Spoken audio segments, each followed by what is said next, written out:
My name is Emily Parker, and I was 27 years old when my life changed forever. The worst pain I ever felt didn't come from the surgery. It came from realizing that the people I trusted most had already decided I wasn't their priority. If one complete stranger hadn't stepped in that night, I wouldn't be here telling you this story. It was just after 1:30 on a Wednesday morning when I woke up with a sharp pain in the lower right side of my stomach. At first, I convinced myself it was nothing. Maybe something I ate. Maybe stress. I'd been working long hours all week, and my body had been begging me to slow down.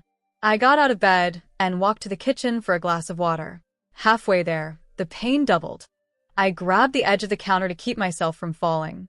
Within minutes, I was sweating, dizzy, and struggling to catch my breath. Something was terribly wrong. I reached for my phone and called my mom. No answer. I called again. Still nothing. Then I called my dad. Straight to voicemail. I switched between their numbers over and over, hoping one of them would finally pick up. Nothing. I left desperate messages. Mom, please answer. Dad, I need help. I think something's really wrong. By my 15th call, I was curled up on the cold kitchen floor, barely able to move. Every second felt longer than the last. The pain became unbearable. I remember looking at the front door, wondering if I could somehow crawl outside and ask someone for help. I never made it. Everything went black. The next thing I remember was hearing voices that sounded very far away. Stay with us. Can you hear me? Her pulse is dropping. Bright lights flashed above me as paramedics rushed me into an ambulance. Later, they told me my elderly neighbor, Mrs. Dawson, had heard me collapse while taking her dog outside. She didn't hesitate for a second. She called 911. The emergency room became a blur of doctors, nurses, and machines.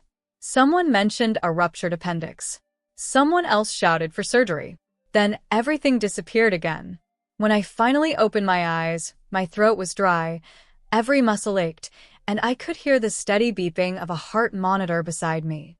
A nurse smiled gently. Welcome back. My first question came without thinking. Did my parents make it? Her smile faded just a little. They were contacted. That wasn't an answer. A few minutes later, my surgeon, Dr. Carter, walked into the room carrying a clipboard. He pulled up a chair instead of standing. That immediately made me nervous. Emily, he said calmly, you had a very serious infection. Your appendix ruptured before you arrived. Another half hour at home, and we might not have been able to save you. My stomach tightened. I whispered, did my family come? Dr. Carter hesitated. Someone did. Before I could ask another question, there was a soft knock on the hospital door. A man stepped inside carrying a paper coffee cup. He looked to be in his late 50s, dressed in faded jeans, a navy jacket, and work boots that had clearly seen better days. He smiled politely. I hope I'm not interrupting. Dr. Carter stood. Perfect timing. He nodded toward the man before leaving us alone. I stared, completely confused. The stranger set the coffee on the table and introduced himself. My name is Michael Bennett. I waited for him to explain. Instead, he asked how I was feeling. Sore, I admitted, and confused. He gave a small, understanding smile. I imagine you are. After a long pause, he finally told me why he was there. My younger brother has been recovering from heart surgery on the 4th floor. I was downstairs getting coffee when I heard people arguing at the admissions desk. My heart skipped. What kind of argument? He looked uncomfortable. A woman identified herself as your mother. My stomach dropped. He continued carefully. She wanted the hospital to release you as soon as possible. I blinked. What? She kept saying your older sister was hosting a gender reveal party that weekend, and the family needed to be together to help prepare. I honestly thought I had misunderstood him. I had emergency surgery. He nodded slowly. I know. According to Michael, the nurses repeatedly explained that I was in critical condition and couldn't leave. My mother argued anyway. She even asked if there was paperwork that would allow her to take responsibility for the decision herself. The hospital refused. Eventually, she left. Without ever seeing me. I felt like all the air had disappeared from the room. My own mother had been in the same building and walked away. Michael noticed the tears forming in my eyes, but didn't interrupt. He simply sat quietly. Sometimes silence is kinder than empty words. After a while, he cleared his throat. There was something else. I looked at him. I overheard one of the billing staff mention there was a delay with your insurance approval. I frowned. I recently changed jobs. He nodded. That's what they said. Apparently, the paperwork hadn't fully transferred yet, creating a temporary issue with some of the hospital expenses. Michael shrugged. I didn't think anyone recovering from emergency surgery should have to worry about that. I stared at him. What are you saying? I covered the initial balance. For several seconds, I couldn't speak. This man didn't know my name until that morning. He wasn't related to me. He wasn't expecting anything in return. Yet he had done more for me in a single hour than my own family had done all night. I burst into tears. Real tears. The kind you can't hide. Michael didn't tell me everything would be okay. He didn't give me a motivational speech. He simply handed me a box of tissues and stayed there until I could breathe normally again. By the way, if you're still with me, make sure to hit subscribe. Stories like this remind us that family isn't always defined by blood, and you won't want to miss what happened next. Later that afternoon, my parents finally arrived. Mom rushed into the room carrying shopping bags instead of flowers. "Oh, good," she said. "You're awake." No hug, no apology. Dad lingered near the door, checking messages on his phone. Mom explained that both their phones had been on silent while they were helping my older sister, Rachel, prepare for her big gender reveal celebration. "I didn't realize you called so many times," she said casually. I looked at her in disbelief. 18 calls. She avoided my eyes. "I'm sure you understand how busy we've been." Busy. That word echoed in my mind. Busy while I was lying on my kitchen floor wondering if I was going to die. Then Mom noticed the flowers sitting beside my bed. "Who brought those?" "A man named Michael." She raised an eyebrow. "That's unusual." She didn't ask why a stranger had been there. She didn't ask why he had helped me. She didn't even ask what had really happened that night. Instead, she checked the time and sighed. "We can't stay long. There are still decorations to finish before Saturday." They left less than 30 minutes later. As the hospital room grew quiet again, I stared out the window and realized something that hurt more than my surgical incision. The people I had spent my whole life trying to please had never truly been there for me. And for the first time, I stopped making excuses for them. After my parents left, the room felt strangely peaceful. For years, I had convinced myself they loved me the same way they loved my sister. They were just busy. They were just stressed. There was always an excuse. But excuses don't answer 18 desperate phone calls. Excuses don't sit beside a hospital bed. People do. The next morning, Michael stopped by before heading upstairs to visit his brother. This time, he wasn't alone. A kind-looking woman with silver-streaked hair walked in carrying a small basket filled with fruit, books, and a soft blanket. "This is my wife, Eleanor," Michael said with a smile. She walked over without hesitation and gently squeezed my hand. "We've been thinking about you all night." Those simple words almost made me cry again. Nobody in my own family had said that. Over the next several days, my recovery was slow. Every movement hurt. Even laughing pulled at the stitches in my stomach. Yet somehow, every afternoon around 3 o'clock, Michael and Eleanor appeared. Sometimes they brought soup. Sometimes magazines. Sometimes they simply sat with me and talked. They never acted like they were doing me a favor. They treated me like I mattered. One afternoon, I finally asked the question that had been bothering me. "Why did you help me?" Michael smiled for a moment before answering.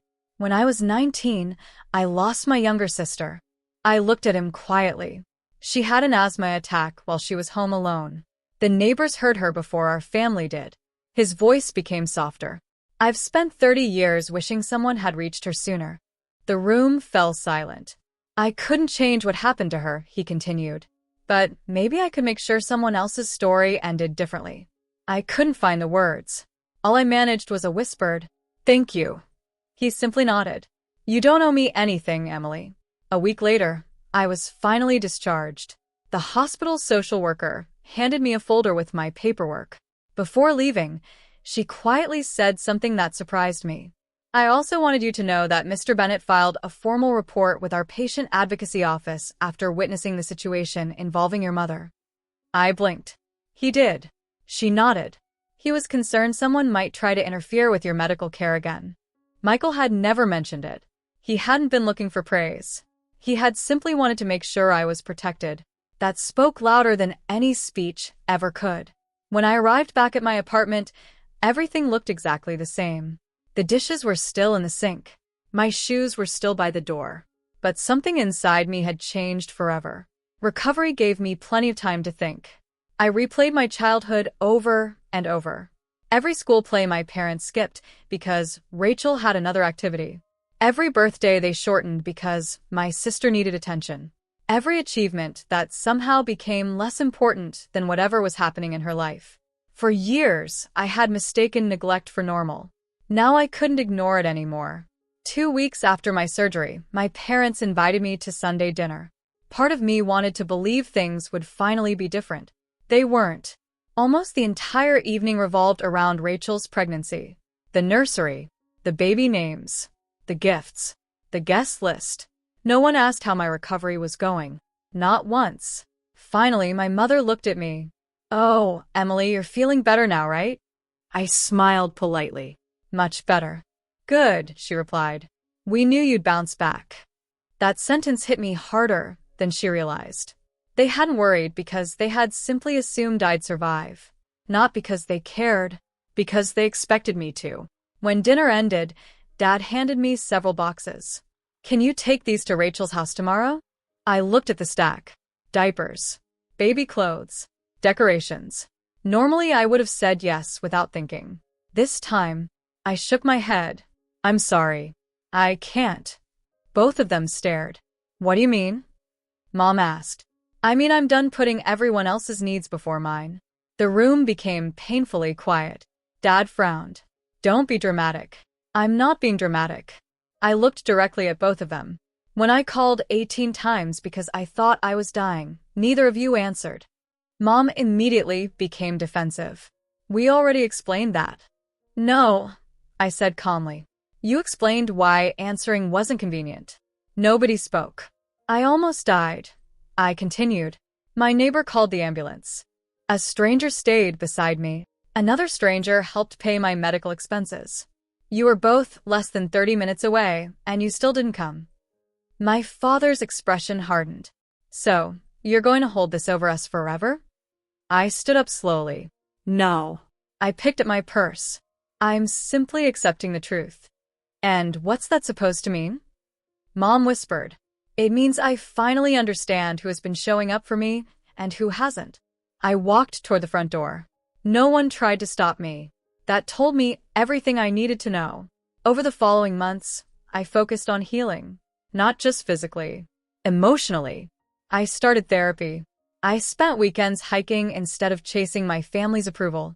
I learned that saying no wasn't cruel. Sometimes it was necessary. Michael and Eleanor became close friends. Birthdays, holiday dinners, weekend barbecues. Little by little, they became the family I had spent my entire life searching for. One evening, Eleanor smiled at me across the dinner table and said something I'll never forget. "Family isn't the people who share your last name." She reached across the table and squeezed my hand. "It's the people who show up when your world is falling apart." I realized she was right. Real family doesn't disappear when life gets difficult. Real family stays. Today, I'm healthy. I'm stronger than I was before that terrible night. My relationship with my parents is distant, and honestly, I've made peace with that. Forgiveness doesn't always mean returning to the way things were. Sometimes it simply means letting go of the hope that people will become who you needed them to be. Looking back, I no longer remember that night only as the night I almost lost my life. I remember it as the night I found people who reminded me what love, compassion, and humanity truly look like.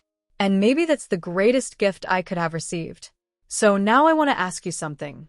Have you ever discovered that a stranger treated you with more kindness than someone you expected to love you? If you have, share your story in the comments. I'd truly love to read it. And if this story touched your heart, Don't forget to subscribe for more unforgettable stories every week.